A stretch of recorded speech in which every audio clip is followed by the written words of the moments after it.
Welcome back to the show. I'm sure that you have your pads and your pens and you're taking some great notes, but the best ones are yet to come. Mr. Ellis Liddell, president of ELE Wealth Management, is my guest, and he's talking about your money. And you know something, a lot of us are just real uncomfortable right now because we keep hearing and reading about this changing economy. We keep hearing that Michigan is literally way, way down, but Ellis Liddell said it doesn't have to stay that way. Women. This is an area where a lot of women are heads of households. Right. They're going it along and they're making the best of it. How can a woman secure her future? Well, one of the things to keep in mind, and I use bills as my concept, bills. Mm-hmm. You know, business. What's the first business anyone has? Their own personal household. Running your household as if it was a business. And a lot of women do that quite well. Exactly. So you already have the foundation to do some of it. Investments. That's where people fall short often. Getting your 401ks to your job. If it's just $25 a week, a month, but do something. Because believe it or not, 45 years will slip up on you before you realize it. Yes, they will. And I've got clients who come in and I look at them and I said, so, all right, I understand your pension. Where's your 401k? I never got involved. I said, you're kidding me. You've been working for 45 years and you never saved anything other than what the company put away for you? No. I said, well, looks like 10 more years of work for you. And it's sad, but it's true because they didn't leave themselves the option, as you said earlier, your quality of life. You don't want your quality of life to drop just because you retire. You want to put money away so that you can retire in style and not have to look to your children and say, hey, I need you to send me $500 a month. If people find themselves in that situation, that's nothing you can do about that. Hopefully you've got a child that's in a position to send you $500. No, I'm hoping that when I'm no longer here, my child said, my mother really did love me. That's right, and left a legacy for her. Yes, absolutely. That's the way you do it. Now, we've been hearing a lot about, and you know it because you've been talking with people, about women and men who are being offered an exit ticket from their jobs, specifically in the auto industry. Walk us through what they should be doing. Well, the first thing you want to do is and this will be number 3 on it. It goes back to the budget again, but this is going to be your action plan. The action plan should simply be, where can I cut costs temporarily until I find another secure job, hopefully making as much, if not more, than the one I just left. Now, oftentimes people go, it's impossible for anybody to pay me more money than I just was earning. That's not true.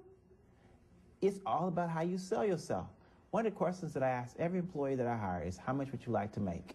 They will never tell me $1,000 more than they were making at their previous job. Really? People just won't do it. So you say, how much do you want to earn? I mean, it's wide open. You would think they'd say, well, I'm worth 80. They don't. They say, well, my last job paid me 32. 35 would really be good. And here it is, you had a checkbook ready to write a check for $80,000 and they only asked for 35. Mr. Liddell, I learned that one a long time ago. I remember quoting something like 50,000 more because it was not a job I really wanted. Right. And they said, okay. That's right. And a funny thing, I didn't handle it well. I sort of dodged the guy toward the end because I really didn't want it, but he said, okay. You said something that's important, and that is that the person has to see himself in a particular place. Correct. And you cannot do that for people. They have to do it for themselves. Yeah, you can lead them to the water, but you can't make them drink. You absolutely have to see yourself in the light that you want the employer to see you. Yeah, but you have a way of energizing a thirst. When folks meet with you, you have a way of energizing that thirst. I had a person, speaking of which, because there's some people who are watching the show today who have credit challenges. And I told the lady, she came in, and I said, there's a season for everything. I said, even though old man winter is not trying to let winter go, spring is just pushing old man winter out the way, and it's going to happen. So this is your season to deal with debt. Right. Learn the lesson so you don't repeat it next season. And she said, my husband had told me the same thing, but I figured there had to be a solution. I said, there is no magic pill. There's no magic bullet. There's no way to get out of this. You've got to go through this season. But this season's going to be over because you're on course to get there. How do you get out of, and this is for the people listening, how do you get out of a debt cycle? You got to dream your way out of that cycle. You can't work your way out of it. You got to see yourself out of the cycle before you get out that cycle. In other words, Where do you want to be in 15 years? What kind of house you want to be living in? What kind of car do you want to drive? Start dreaming it, because the mind is funny. If the mind can conceive it, it works to achieve it. It cannot let you not achieve it. And sometimes it unconsciously takes you there. Or it goes there on its own. It is. Once you write it on paper, it takes off, and you'll be surprised. You're walking down the street, and there's a lady, one of her granddaughters, she's walking through the mall, got approached by a catalog to shoot a cereal commercial. The little girl had told her grandmother 2 weeks before, I think I could be on TV. 2 weeks later, reality hits. Agent walking through the mall, looking for a specific type young lady, sees her. Boom, they get together. She's at Disney this weekend taping the commercial. Wow. You got to conceive it first to achieve it. You often talk about the debt cycle. What is the debt cycle, and how do people get out of it? Doesn't sound like anything anybody wants to be in. Right. Yeah, because it's going to be a cycle that's going to pull you down to the earth. For the most part, the debt cycle consists of you don't have a budget. You're just operating on what you earn and spending, not realizing that if you don't have a budget, how do you know how much you can spend this month? So the debt cycle starts with a credit card.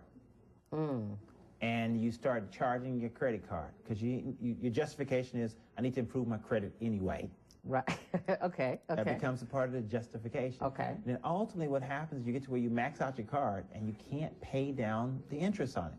You can't pay the minimum payment. So now you're calling your credit card company saying, can you give me some relief? And then all of a sudden they say no, and you get another credit card in the mail saying, transfer your balance over to us. 0 for 6 months. And give you a little more credit.